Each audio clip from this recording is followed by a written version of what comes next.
Good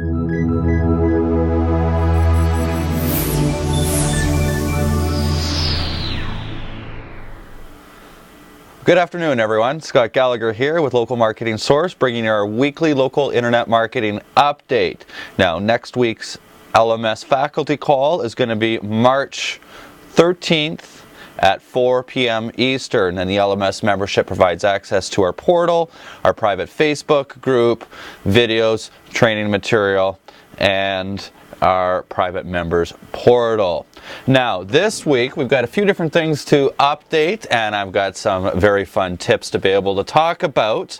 But just as a quick overview of the updates that we're going to talk about this week is Microsoft's new tool, their ViralSearch tool, and what this is and how it's going to help local search engine optimizers, and as well as Google's Matt Cutts has come out. And if you don't know who Matt Cutts is, well, you should definitely know, whether you're a local business owner or you're in the market space of having an internet marketing agency.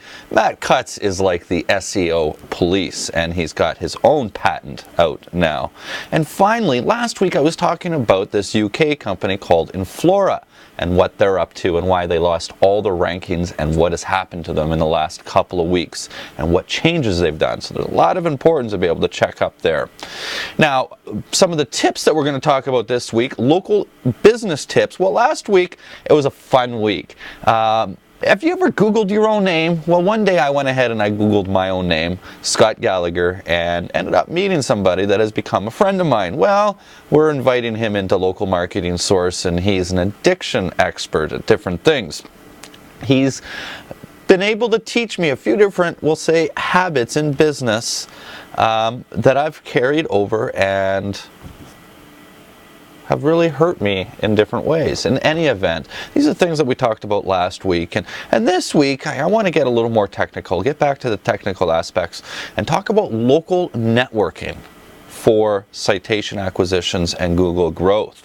Now, a local internet marketing tip of last week that we talked about was same in lines with business habits and addiction, but it was more so of time management, and that's balancing some of your personal and business life. But this week's local internet marketing tip, again getting on the little more technical side, is local networking to create a free seminar for prospects on how to sell. It's something that's worked for me very well in the past, and I'd like to share that with you.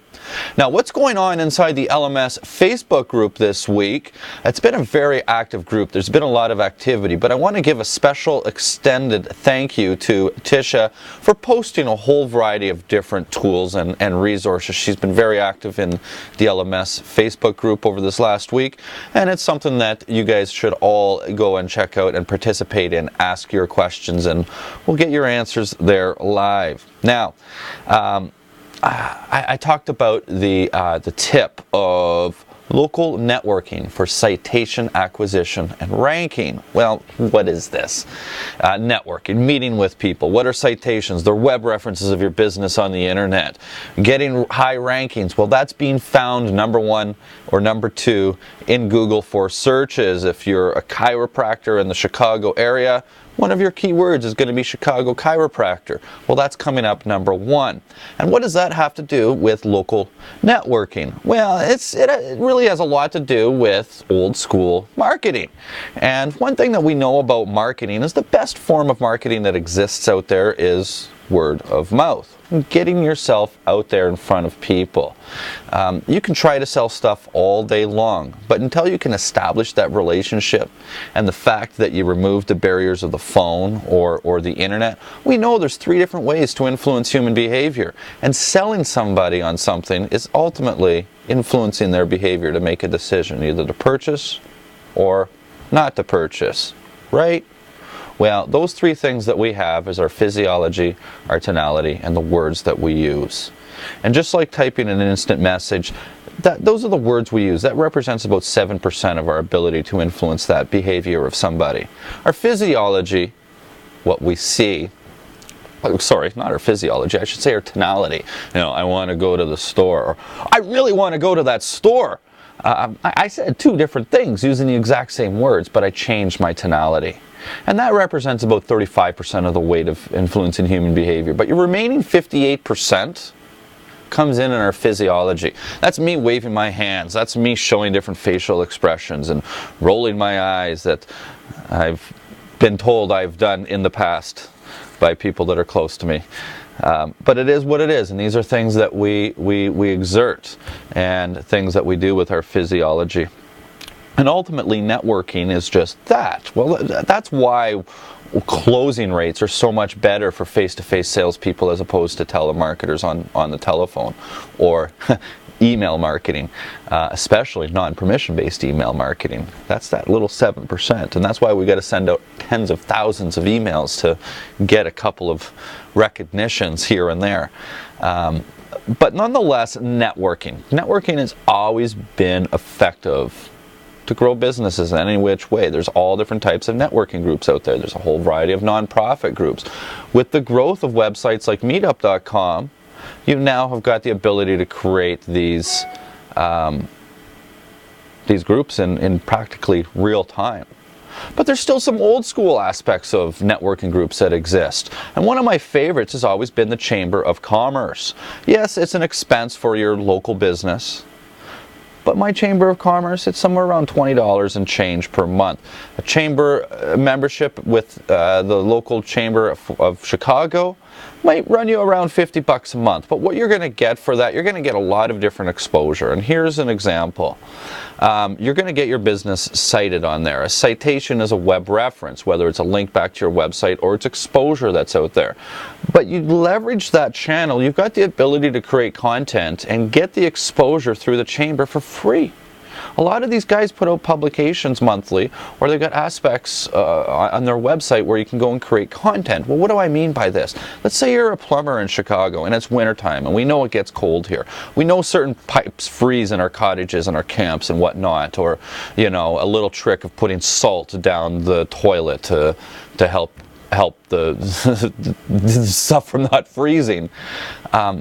This is content that a local plumber could write and get it published in their local chamber at no charge. You get the exposure online, you get the links back to your website, you get the sharing ability through the social channels, but you also get the offline aspects of it. And these are the people that get these local newsletters. Well, that's all fine and dandy, and you are going to get business that way. There's other ways to leverage the local Chamber of Commerce as well, such as inviting them to, say, an online webinar or a local seminar event. But of all of these benefits, we're not even here to talk about that. We're here to talk about the benefits of how it's going to help you rank in #1. And these search engines are really looking for this type of exposure that's out there. The more exposure that you get your business, the higher you're going to rank on the search engines. Not only are they looking for just exposure on any type of site, but exposure on authoritative sites. Well, the local Chamber of Commerce is a highly authoritative local-based website among the business community. It's a very highly valued citation for your local business. So at the cost of $20 a month, you don't need a heck of a lot of these citations to be able to get your business ranked #1. And that in itself is probably one of the more powerful strategies that you can use to help rank your business #1. But now getting into our weekly update, and I talked about a tool called Microsoft's ViralSearch. And well, let me first disclose that this tool is not available to the public yet. It's available to developers and the developing community. And it's a really cool tool, but it's also very scary as to the power of it. This is a tool that really lets you search and navigate a whole cascade of different social media content, different content that's being passed on all the social networks, and how much content is being shared and where it's being shared. So let's say you're creating an infographic, which, by the way, an infographic is yet another very powerful strategy. I'll talk about that one. Let me make note of that, actually, and that's what I'm going to have as a tip next week, because it is that powerful.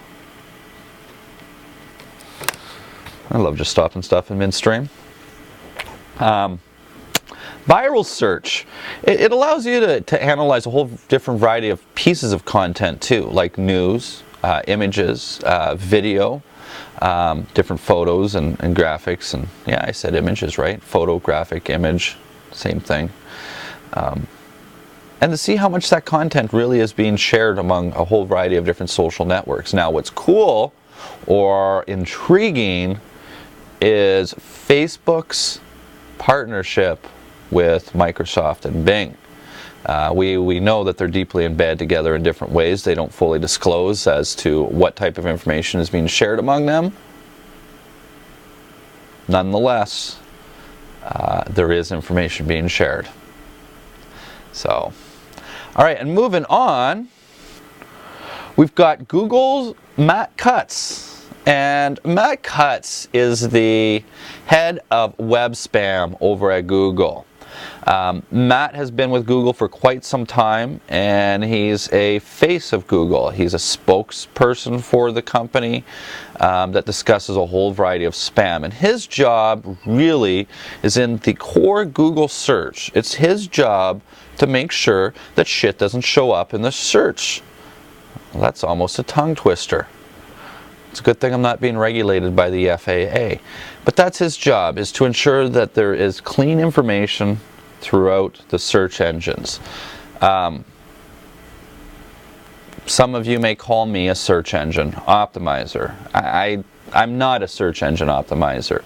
I think anybody that takes a website and tries to manipulate anything to do with the internet to get it to rank higher in a search engine is a search engine optimizer, but it's also strategies that are deceiving search engines in different ways. You're manipulating an environment to satisfy the needs of something else.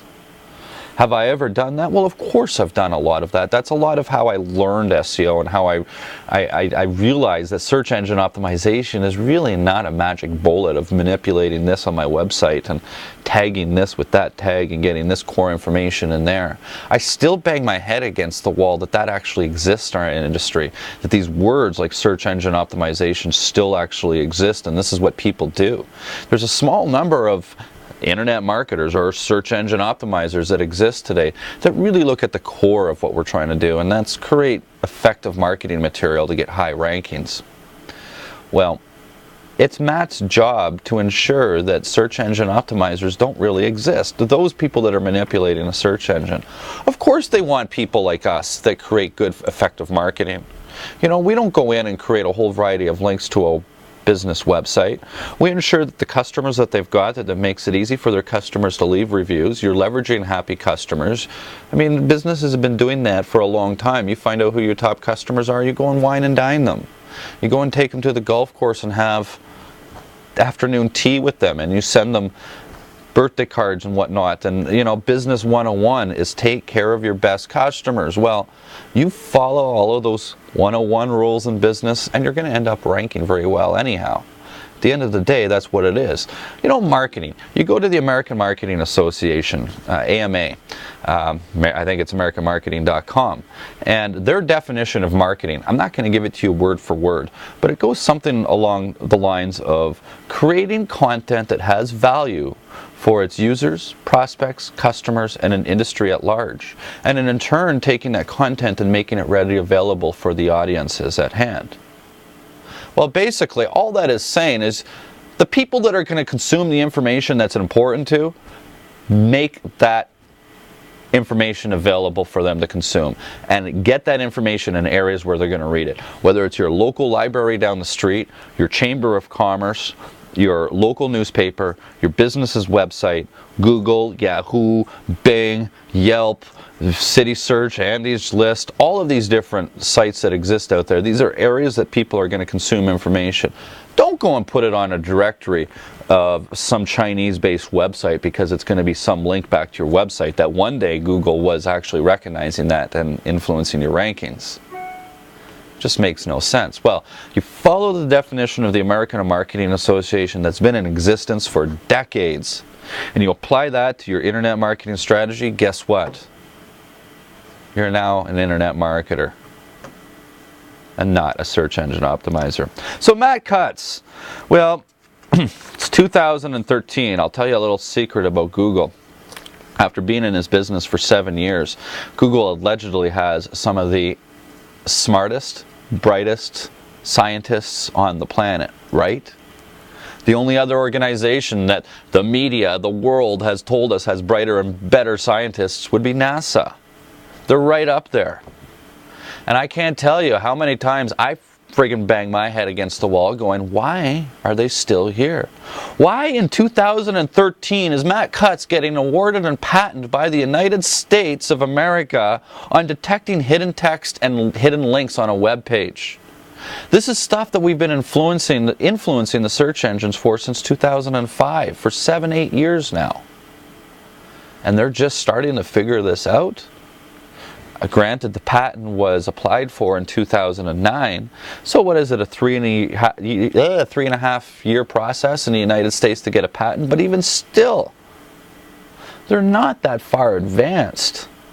There's stuff, when they just came out with Panda and Penguin in the last 2 years, those two major updates, they were based off of different things. Number one, they were based off of paid links and spam, and the other one was based off of quality of content. Well, how do you measure quality of content? The social graph, of course, right? Mark Zuckerberg's Facebook social graph. Why do you think Google's got their own social network? Because they could not get access to any of that social information. All these likes that people are doing on. Well, isn't it obvious that when an image on Facebook gets 10,000 likes, that maybe it's a pretty cool image that other people are going to like compared to an image that only got 10 likes that was given out by the same person? Wow, that's just measuring social interaction among humans. So Mr. Cutts has been awarded this patent on detecting hidden text and hidden links. The moral of the story is really simple here, folks, is that one time or another Google's going to catch up to you. So if you're investing your time and money for your clients, why not do a job and do it right? As opposed to putting the time and money into something now and then having them follow up and kick your ass in 2 years from now because they're being penalized for a link pattern that they've recognized, or negative content that's being written for $2 an hour by some Yahoo over in India that his second language is English. Yeah, I outsource a few different aspects of our business overseas, but I will never, ever, ever hire a writer outside of the United States for a United States-based client. I won't even hire, I'm a Canadian, moved from Canada, I won't even hire a Canadian to write for an American client. Unfortunately, it's probably because the American population has butchered and completely derailed the English language in many ways that a lot of Canadians don't necessarily will understand the cultural aspect that exists in a particular area of America. Not to mention, even in the United States, for example, we've got a whole different variety of different areas. You're not going to get some tree-loving hippie over on the West Coast to write something for a Republican down in Texas. It's all about culture and building that culture. Well, culture has to do with local. It's what makes us local anyhow, and that's why local businesses have to engage into that local culture. And finally, I wanted to talk about Interflora. Interflora, if you're not aware, is the United Kingdom's largest flower delivery company. They also operate throughout Europe. And 2 weeks ago, Interflora, like that, lost their rankings completely. They even lost their rankings for their name, Interflora. They were #1 for flower delivery in the UK. It's a pretty tough term to obtain.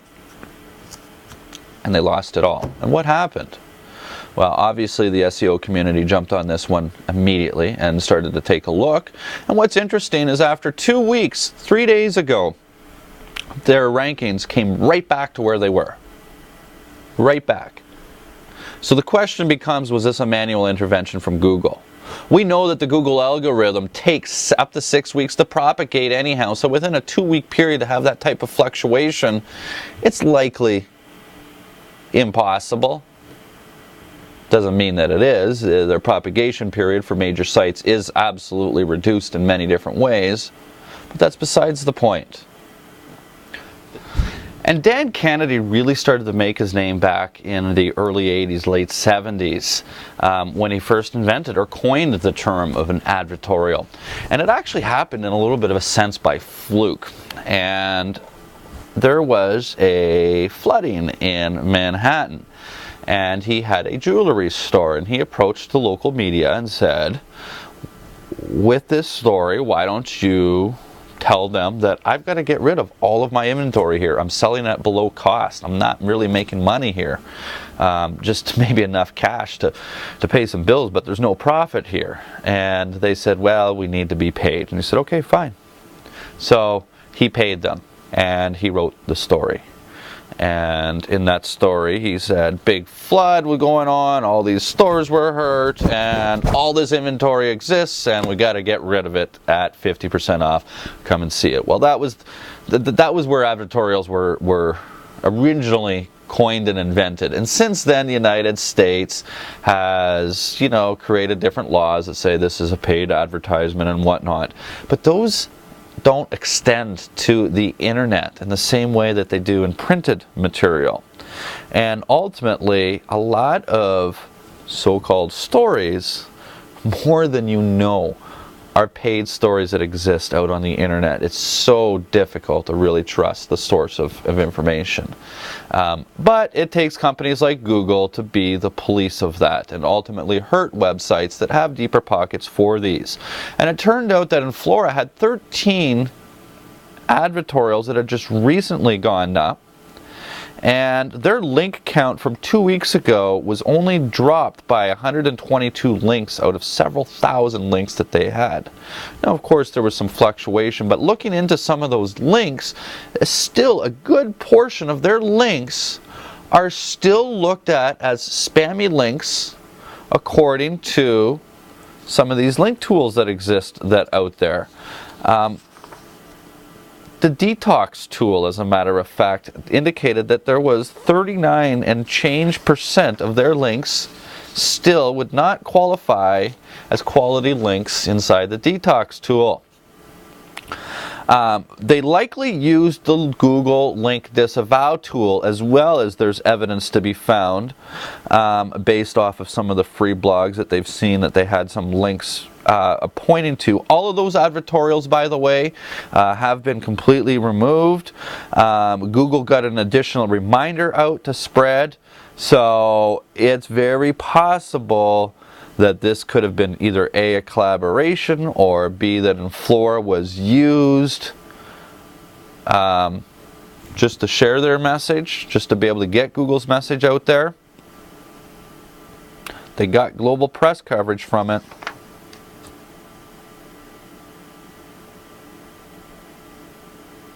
So, well, I guess having said that, that comes to the conclusion of this week's local update. And just want to mention a little bit about our local internet marketing agency